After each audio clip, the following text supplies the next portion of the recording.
سبحان اللہ، ماشاء اللہ۔ یہ ہمارے بیچ موزن صاحب منقبت امام حسین اور نعت شریف گنگنا رہے تھے، ہمارے دلوں کو منور و مجلہ فرما رہے تھے۔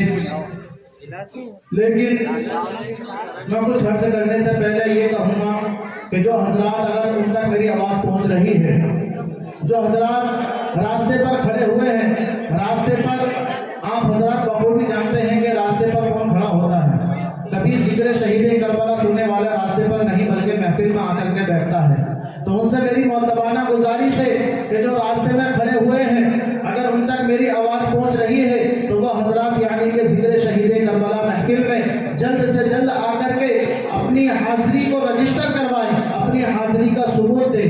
ایسا نہیں ہے کہ ہم ذکر شہید کربلا کی محفل میں جا کر کے بیٹھ جائیں تو پہلے والوں کی برابر ہم کو ثواب ملے گا، نہیں، بلکہ جو جتنی دیر ذکر شہید کربلا کی محفل میں بیٹھتا ہے اس کو ثواب بھی اسی حساب سے ادا کیا جاتا ہے۔ اور جو نوجوان حضرات کرسی پر بیٹھے ہوئے ہیں ان سے بھی میری مؤدبانہ گزارش ہے کہ کرسی لگا کر کے آپ نے تو پورا راستہ بلاک کر دیا ہے، لیکن جو جگہ خالی ہے اس کو کون بھرے گا؟ تو اسی لیے آپ حضرات سے بھی میری گزارش ہے کہ پہلے آپ حضرات یعنی کہ مسجد کے جو اندر والا صحن ہے اس صحن کو آپ حضرات پر کریں، بعد میں آپ حضرات بیٹھیں، تاکہ ایسا لگے کہ ہاں واقعی ہماری ذکر شہید کربلا کی محفل پوری سج رہی ہے۔ شاید کہ نوجوان لڑکوں کو میری آواز شاید ان تک نہیں پہنچی ہے، ساؤنڈ والوں سے گزارش ہے کہ تھوڑا سا ساؤنڈ تیز کر دیں تاکہ ان تک بھی میری آواز پہنچ جائے۔ آپ حضرات کو آواز آ رہی ہے کہ نہیں آ رہی ہے؟ آ رہی ہے نا؟ آپ حضرات کو آ رہی ہے؟ آ رہی ہے کہ نہیں؟ ان کو آ رہی ہے کہ نہیں؟ لگتا ان کو آواز نہیں آ رہی ہے۔ جو نوجوان حضرات کرسیوں پر بیٹھے ہوئے ہیں، ارے میرے بھائی یہ کرسی جو ہے جو حضرات بعد میں آئیں گے یا جو بزرگ حضرات ہیں ان کے لیے کرسی بچھائی گئی ہے۔ آپ تو نوجوان ہیں ماشاءاللہ، اللہ تعالیٰ نے آپ کو جوانی عطا کی ہے، تو کم سے کم اس جوانی کو ذکر شہید کربلا کی محفل میں بیٹھ کر کے امام حسین کی محبت کا ثبوت دو، تاکہ اللہ رب العزت کے حبیب جناب محمد رسول اللہ صلی اللہ علیہ وسلم ہماری بھی شفاعت فرمائے اور ہمارے ماں باپ کی بھی شفاعت فرمائے۔ برادران ملت اسلامیہ، شاعر اسلام کہتا ہے کہ ذکر حسین غم بھی ہے، غم کی دوا بھی ہے۔ کہیے سبحان اللہ، زور سے کہیے سبحان اللہ۔ ذکر حسین غم بھی ہے، غم کی دوا بھی ہے، ہو کر رہے گا جنت و دوزخ کا فیصلہ، کرب و بلا میں حور بھی ہے، حور بلا بھی ہے، کرب و بلا میں حور بھی ہے، حور بلا بھی ہے۔ یہ کارنامہ صرف ہے آل رسول کا، ورنہ کسے خبر تھی کہ سر بولتا بھی ہے، ورنہ کسے خبر تھی کہ سر بولتا بھی ہے۔ تو برادران ملت اسلامیہ، حضرت امام حسین رضی اللہ تعالیٰ عنہ کی محفل میں جب ہم آئے ہیں تو اس کو بڑے ہی پیارے انداز میں، بڑے ہی اچھے سلیقے کے ساتھ میں ہم کو سجانا ہے۔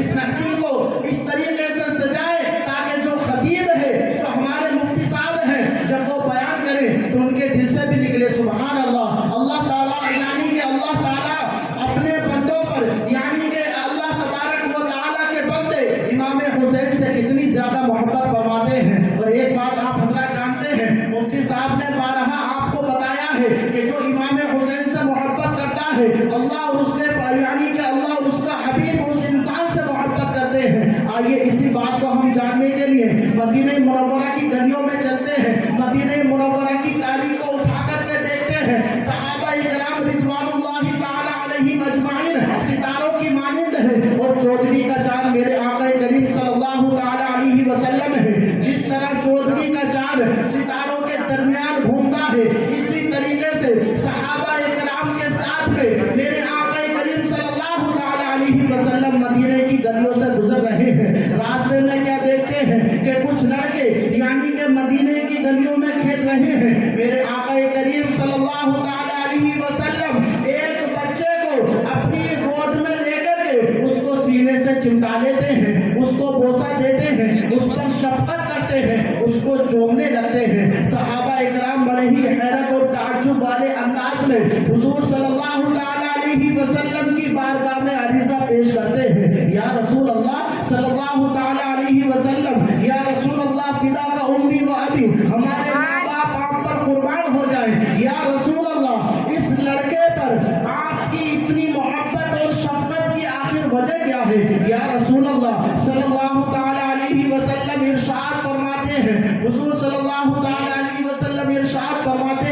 اے صحابہ اکرام تم اس لڑکے سے جو میں پیار و محبت کر رہا ہوں اس کی تم وجہ جاننا چاہتے ہو؟ صحابہ اکرام عرض کرتے ہیں یا رسول اللہ ہم اس کی وجہ جاننا چاہتے ہیں۔ میرے آقا شفیع رحمت نور مجسم سید عالم جناب محمد رسول اللہ صلی اللہ علیہ وسلم ارشاد فرماتے ہیں اے صحابہ اکرام سنو، میں اس سے اتنی زیادہ محبت کیوں فرما رہا ہوں، اس سے اتنی شفقت کیوں یعنی کہ اس کو اپنے سینے سے کیوں چمٹا رہا ہوں، اس پر اتنی شفقت کیوں کر رہا ہوں؟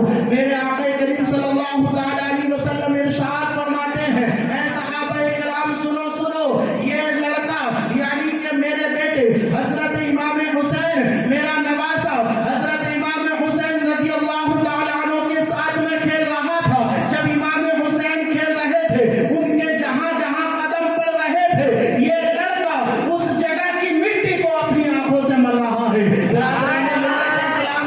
اس جگہ کی مٹی کو یہ لڑکا اپنی آنکھوں پر ملتا تھا۔ تب سے لے کر کے میں اس کو اپنے دوست رکھتا ہوں، تب سے لے کر کے یہ لڑکا مجھے عزیز ہے، تب سے لے کر کے میں اس پر شفقت فرما رہا ہوں اور میدان محشر میں اس کی بھی میں شفاعت فرماؤں گا اور اس کے ماں باپ کو شفاعت کروا کر کے جنت کے اندر داخل کروں گا۔